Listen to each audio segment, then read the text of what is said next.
আমন্ত্রণ আপন ভুবন অনুষ্ঠানে। আজ আমাদের আমন্ত্রিত অতিথি মডেল তারকা এবং অভিনয় শিল্পী অন্তু করিম। গত পর্বে আমরা তার জীবনের মডেল হয়ে ওঠার গল্প, তার অনেক জানা অজানা কথা জানতে পেরেছি। আজকের পর্বে আমরা তার পরিকল্পনা, তার বর্তমান কাজ নিয়ে গল্প করব। ভাইয়া, আপনি আমাদের সাথে গত পর্বে বলেছিলেন যে আপনার মডেল হয়ে উঠলেন কী করে। আপনি র্যাম্পে কাজ করেছেন, গানে কাজ করেছেন, বেস গিটারিস্ট হিসেবে কাজ করেছেন, কিন্তু অভিনয়ের ক্ষেত্রেও আপনি তখন পা রেখে ফেলেছেন। তো আপনার মিউজিক ভিডিওর দিকে আসা হলো কিভাবে? ওকে, কারণ আমরা জানি যে আপনার এখন মূল আগ্রহের জায়গাটা হচ্ছে মিউজিক ভিডিও। এখন কথাটা ঠিক আছে, বাট এই আগ্রহটা আরও বেশ আগে থেকে। আমি গত পর্বে বলেছিলাম, যখন আমি কাজ করে যাচ্ছিলাম তখন আমার মানে মনের মধ্যে একটা জিনিস কাজ করতো, যে আমাদের সিনিয়র যাদেরকে আমি দেখেছি ইন্ডিয়াতে, যে তারা সব র্যাম্প মডেলরাই মিউজিক ভিডিওতে কাজ করতো, কিন্তু বাংলাদেশে ওই ধরনের মিউজিক ভিডিও কখনোই হচ্ছিল না। এবং যেসব মিউজিক ভিডিও হতো সেগুলো শুধুমাত্র মানে সিডিতে প্রচার হতো, মানে কোনো টেলিভিশন চ্যানেল ওগুলো প্রচার করতো না। আসলে ইন্টারনেটেও আমরা অতটা দেখতে পাইনি। না, আসলে ইন্টারনেটে ওই সময়টা তো ইউটিউব বলেন কিংবা অন্যান্য ভিডিও, ফেসবুকে তো ইনফ্যাক্ট তখন ফেসবুকই বাংলাদেশে ছিল না। ফেসবুক বাংলাদেশে এসেছে 2008 সালে। আর আমি এটা বলছি 2006-7 কথা। তো ফেসবুক ছিল না, আর ইউটিউব ছিল, কিন্তু ইউটিউবটা আসলে ওইভাবে ব্যবহার হতো না।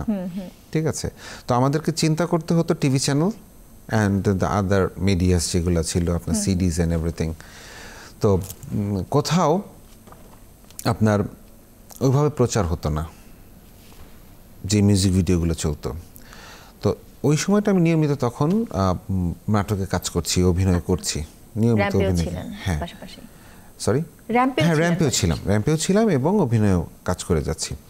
তো তখন আমার এক বন্ধু, নির্মাতা বন্ধু নোমান রবিন, তার সাথে আমি শেয়ার করলাম যে রবিন, এভাবে করে মানে একটা মিউজিক ভিডিওর ব্যাপারগুলা, যেমন এই যে ইন্ডিয়ান যেসব মিউজিক ভিডিও আমরা দেখেছি আমাদের বাংলাদেশে বেশ হিট হয়েছে, তো এরকমভাবে আমরা বানাতে পারি না। তো ও বললো যে হ্যাঁ, ইটস এ গুড আইডিয়া, করা যেতে পারে। ঠিক আছে, তো আমরা একটা স্টেপ নিলাম। আচ্ছা, 2007-এ। অনেকেই জানেন যেটা, যে এক জীবনে এত প্রেম পাবো কোথায় গানটি মনে হয় আমার প্রথম মিউজিক ভিডিও। ইনফরমেশনটা ভুল। আচ্ছা, আমার প্রথম মিউজিক ভিডিও হচ্ছে হাবিব ওয়াহিদের গান পরাণ পাখি। এই গানের ভিডিওটা হচ্ছে আমার প্রথম ভিডিও, এবং যেটা করা হয় 2007-এ। কিন্তু ওটা থেকে আমরা খুব বেশি ভালো রেসপন্স পাইনি। কেন পাইনি? কারণ হচ্ছে যে কোনো চ্যানেল চালাতে রাজি হচ্ছিল না, মিউজিক ভিডিও চালাবে না। দেখা তো পরের কথা, না ভাই আমাদের চ্যানেলে মিউজিক ভিডিও চলে না, আমাদের মিউজিক ভিডিও কোনো স্লটও নাই, আমরা মিউজিক ভিডিও চালাইও না। তো এইভাবে করে ভিডিওটা আসলে সিডির মধ্যে রয়ে গেল। কিছু সিডি হয়তো বা সেল হয়েছে, যেগুলো থেকে কিছু মানুষ দেখতে পেরেছে, তারপরে কিন্তু এটা নিয়ে কোনো প্রচার নেই। এর মাঝে বলে রাখি যে আমার হচ্ছে আরেকটা পরিচয় হচ্ছে, আমি ব্যবসায়ী, আমি ব্যবসা করি। বিজনেস আমার পেশা। আপনি কিসের? আমি এক্সপোর্ট ইম্পোর্টের বিজনেস আমার। ঠিক আছে, যেই সুবাদে আমাকে চায়না যেতে হয় বেশ আগে থেকেই। তো ওই ভিডিওটা করার পরপরই সে বছর যখন চায়না গেলাম, যাওয়ার পরে আমারই এক্সপোর্টার কোম্পানির একজনের স্টাফ, তিনি আমাকে এই ভিডিওটা দেখায়। আপনারা জানেন কিনা জানি না যে এক জীবন গানটা কিন্তু একটি চাইনিজ সত্য ঘটনা অবলম্বনে, এবং এই সেম স্টোরির উপরে 11টি দেশে ভিডিও হয়েছে। সবচেয়ে টপ ক্লাস ভিডিও যেটা মানে সারা ওয়ার্ল্ডের নাম করেছে, সেটা হচ্ছে কোরিয়ার ভিডিও। সেই ভিডিওটা কোরিয়া থেকে তৈরি হয়েছে, যদিও স্টোরি চায়না, মেক করেছে কোরিয়া। এবং যদি ধরতে পারেন তাহলে সেকেন্ড পজিশনে আছি বাংলাদেশের আমাদের ভিডিও। ঠিক আছে, ভিউয়ের দিক দিয়ে ভীষণ পপুলার হয়েছিল গানটি, যেমন তেমনি মিউজিক ভিডিওটি। তো আমরা স্টোরিটা নিয়ে দেশে আসলাম, এবং আসার পরে পাওয়ার পরে মনে হলো যে এই ভিডিওটা বানাবো। তো এটা নিয়ে আমরা টানা 3 বছর আমাদের রিসার্চ চলে, এবং প্রাথমিকভাবে আমরা 3 জন ডিরেক্টর চেঞ্জ করি। আমি এবং আমাদের যে সিঙ্গার শহীদ ভাই, আমরা একই বিল্ডিং, আমার অফিস ছিল দোতলায়, শহীদ ভাইদের দূরবীন ব্যান্ডের অফিস ছিল নিচতলায়। প্রতিদিন আমাদের দেখা হতো, প্রতিদিন আড্ডা হতো। তো প্রতিদিনই আমরা প্ল্যানিং করতাম কিভাবে কি করব। তো আমরা প্রথমে একজন ডিরেক্টর দিয়ে আমরা শ্যুট শুরু করি। শ্যুট শুরু করার পর একদিন পরে তিনি নাটকের ডিরেক্টর ছিলেন, নাম বলতে চাচ্ছি না। শ্যুট করার পরে দেখি যে না, আসলে হচ্ছে না, আমরা যা চাচ্ছি পাচ্ছি না। এমনভাবে 3 জন ডিরেক্টরকে চেঞ্জ করা হয়। ফাইনালি শিমুল হাওলাদার যিনি আছেন তাকে ডাকা হয়, শহীদ ভাই আমরা যারা এটা নিয়ে প্ল্যান করছিলাম তাকে ডাকা হয় এবং বলা হয় যে এই গানের সাথে আমরা এই ভিডিওটা করতে চাই। কারণ রেফারেন্স ভিডিও হিসেবে আমাদের কোরিয়ার ভিডিওটা ছিল, কারণ আমাদের মার্কেটে নামতে হবে একটা ভালো কিছু নিয়ে, আদারওয়াইজ আমাদের যেহেতু আমরা পারছি না, কারণ হাবিব ওয়াহিদের গান নিয়ে আমরা একটা স্টোরি দিয়ে করেছি, সেটা থেকে আমরা কিন্তু একটা খুব ভালো রেসপন্স পাইনি। ঠিক আছে, তখন আমরা এই স্টোরিটা নিয়ে শিমুলকে যখন প্রথমে বলা হয়, শিমুলের আনসারটা এরকম ছিল, অসম্ভব, এই গানের সাথে এই স্টোরি কোনোভাবেই যায় না, পারবো না, এটা ভাই বানাতে আমার ক্ষমা করেন। আচ্ছা, আমার খুব স্পষ্ট মনে আছে, বের হয়ে চলেই গেল। আমি কিছু বের হয়ে দৌড়ে যেয়ে আবার ডেকে আনলাম, শিমুল তোমার টেনশন নাই, তুমি শুধু বানাও, মানে বানানোর পরে তুমি এডিটিং করো, আমরা তো এডিটিং পারি না, এডিটিংটা করার পরে দেখি কি দাঁড়ায়, আমরা কিছু মানুষের মতামত নিব, যে যদি দেখি যে হ্যাঁ ভালো লাগছে, কেউ মানে সবাই রেসপন্স ভালো দিচ্ছে, তাহলে আমরা এটাকে পাবলিশ করব, আদারওয়াইজ পাবলিশ করব না। আমরা এখন কো-আর্টিস্ট অনেক স্ট্যাবলিশড, ওই সময়ের অনেক স্ট্যাবলিশড কো-আর্টিস্টকে অফার করা হয়েছে, কেউ রাজি হয়নি, সবাই ফিরিয়ে দিয়েছেন। না, আমি ক্যারিয়ারের ক্ষতি হবে, তিনিও বেশ নতুনই ছিলেন, নতুনই ছিল, তারা আমার ক্যারিয়ারটা অলমোস্ট একই রকম ছিল, শুরু হয়েছিল একই সাথে। কারণ ওই যে ফার্স্ট বললাম যে একটা টেলিকমের একটা টিভিসি করেছিলাম, সেটাতে শায়না আমি একই সাথে ছিলাম। তার পরবর্তীতে ক্লোজ আপের আমরা একটা টিভিসি করি, ওখানেও শায়না আমি একসাথে ছিলাম, বেশ কয়েকটা টিভিসি, ইনফ্যাক্ট ওর আর আমার ক্যারিয়ার অলমোস্ট সেম। আচ্ছা, আপনার মিউজিক ভিডিওর গল্প আমরা আরও শুনবো, তার আগে একটা বিরতি নিয়ে নিচ্ছি। প্লিজ দর্শক, নিচ্ছি একটি ছোট্ট বিরতি, সাথেই থাকুন।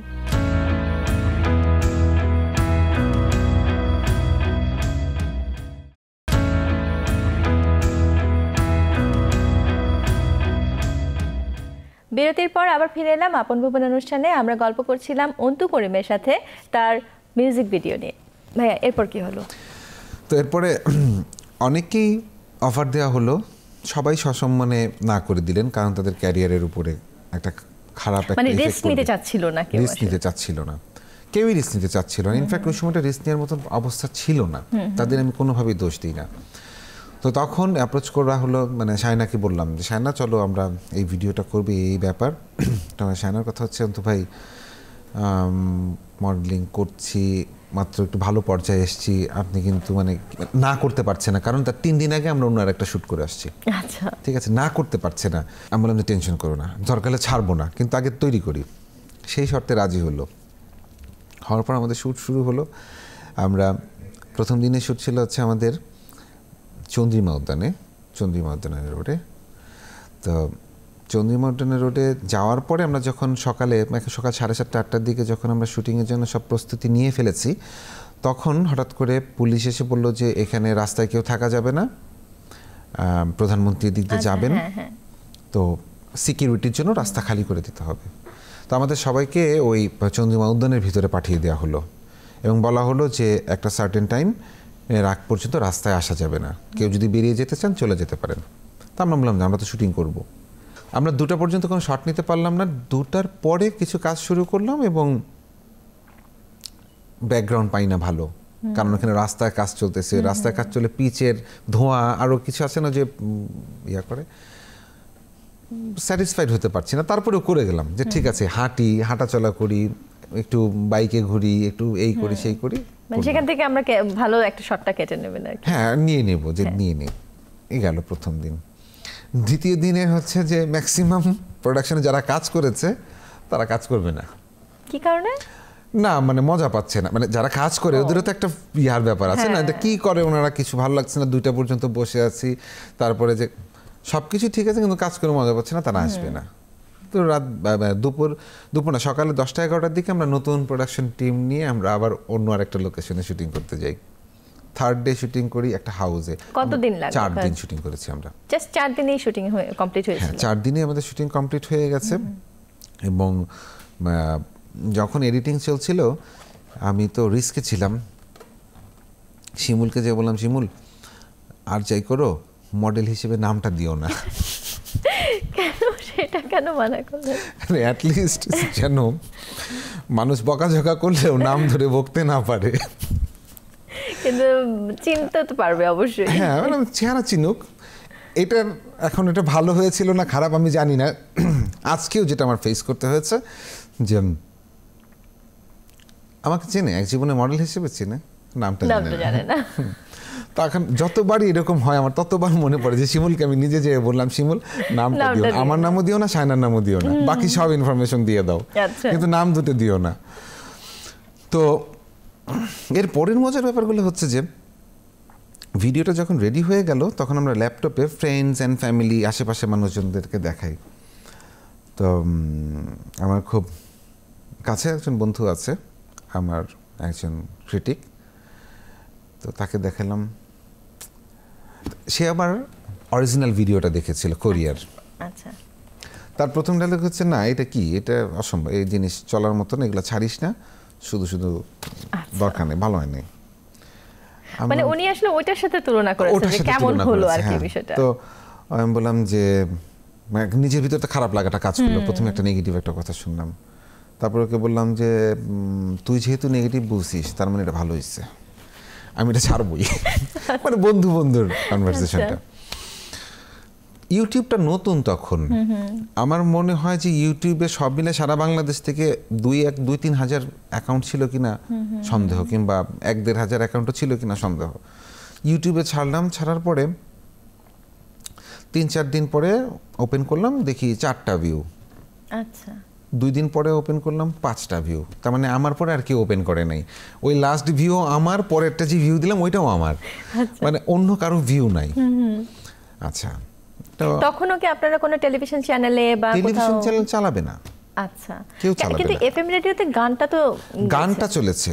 গানটা কিন্তু মানে আমরা ভিডিও রিলিজের 6 মাস আগে গানটা রিলিজ হয়েছে, ঠিক আছে, গান চলছিল। গানটা মোটামুটি মানুষের সাথে পরিচিত, কারণ তখনই মোটামুটি মানে কলকাতার শিল্পী আমাদের শুভমিতা দিদি, যিনি মানে বাংলাদেশি কোনো সিঙ্গারের সাথে ডুয়েট করলেন, গানটা চলছিল বিভিন্ন এফএমে। ভিডিও দেখে না, না দেখলে মানে দেখবেও না, চালাবে তো নাই। আচ্ছা, ঠিক আছে। তো এইভাবে করে মন খারাপ হওয়ার পরে 15-20 দিন এরকম 1 মাস যাওয়ার পরে আবার একটু চেক করলাম, তো একটু ভালো লাগলো, মোটামুটি 160-70 ভিউ। আচ্ছা, 160, তো খুব ভালো লাগলো যে না, কিছু মানুষ দেখতেছে।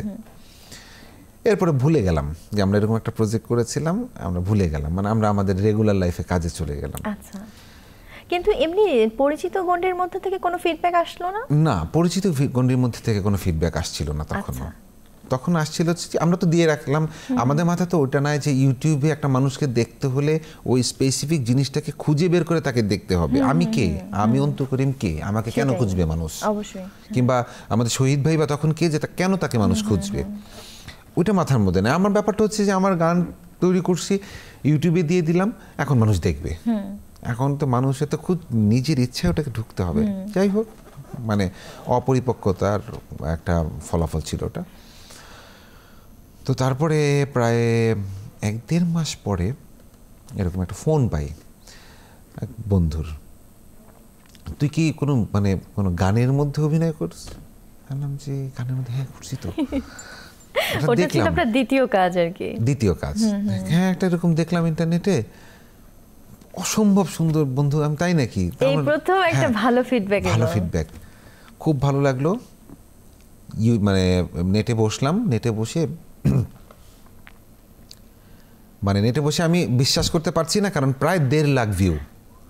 1.5 লাখ ভিউ। আমি আমার খুব ভালো মতন মনে আছে, আমি মানে কাউন্ট করেছি স্ক্রিনে হাত দিয়ে, 0 দিয়ে, একক, দশক, এভাবে করে আমি গুনেছি। পরে তাড়াতাড়ি শহীদ ভাই নিচে, আমার অফিসে নিচে, ভাই একটু উপরে আসেন, দেখেন শহীদ ভাইও মহা খুশি, কি বললেন 1.5 লাখ মানুষ আমাদের ভিডিও দেখে ফেলছে, বিশাল ব্যাপার। এবং এরপরে 15 দিনের মধ্যে মনে হলো যে মাল্টিপ্লাই হলো, ওটা মাল্টিপ্লাই হলো, এটা ধাম করে শেয়ার হতে থাকলো। শেয়ার হতে বলতে কি, তখন তো ইউটিউবের থেকে একজন ভিডিও তৈরি করে মানে ডাউনলোড করে নিজের চ্যানেলে দিয়ে দিচ্ছে। বিভিন্ন জায়গায় যেই বাইরে বের হচ্ছি, রেসপন্স পাওয়া শুরু করছি, তখন সব মাত্র স্মার্টফোন তো না, তখন মাত্র স্ক্রিনওয়ালা ফোন আসা শুরু করেছে যেটার মধ্যে ব্লুটুথ আছে। আচ্ছা, ওয়াইফাইটাও তখন অতটা পপুলার না। গান ব্লুটুথে ট্রান্সফার হচ্ছে, একটা ব্লুটুথ থেকে আরেকটা ব্লুটুথে গান ট্রান্সফার করতে প্রায় 5-7 মিনিট লাগতো, এবং মানুষ নিচ্ছে। আস্তে আস্তে দেখি বিভিন্ন মানে প্রতিদিন ফিডব্যাক পাওয়া শুরু করলাম, সকাল দুপুর রাত বিকাল চারিদিকে একটা ব্যাপার আসা শুরু করলো। আপনার ভাইয়া, আপনার এই সফল মিউজিক ভিডিওর গল্প আমরা আরো শুনবো, তবে এই ফাঁকে আমরা একটা বিরতি নিয়ে নিচ্ছি। চলুন দর্শক, নিচ্ছে একটু ছোট্ট বিরতি, সাথেই থাকুন।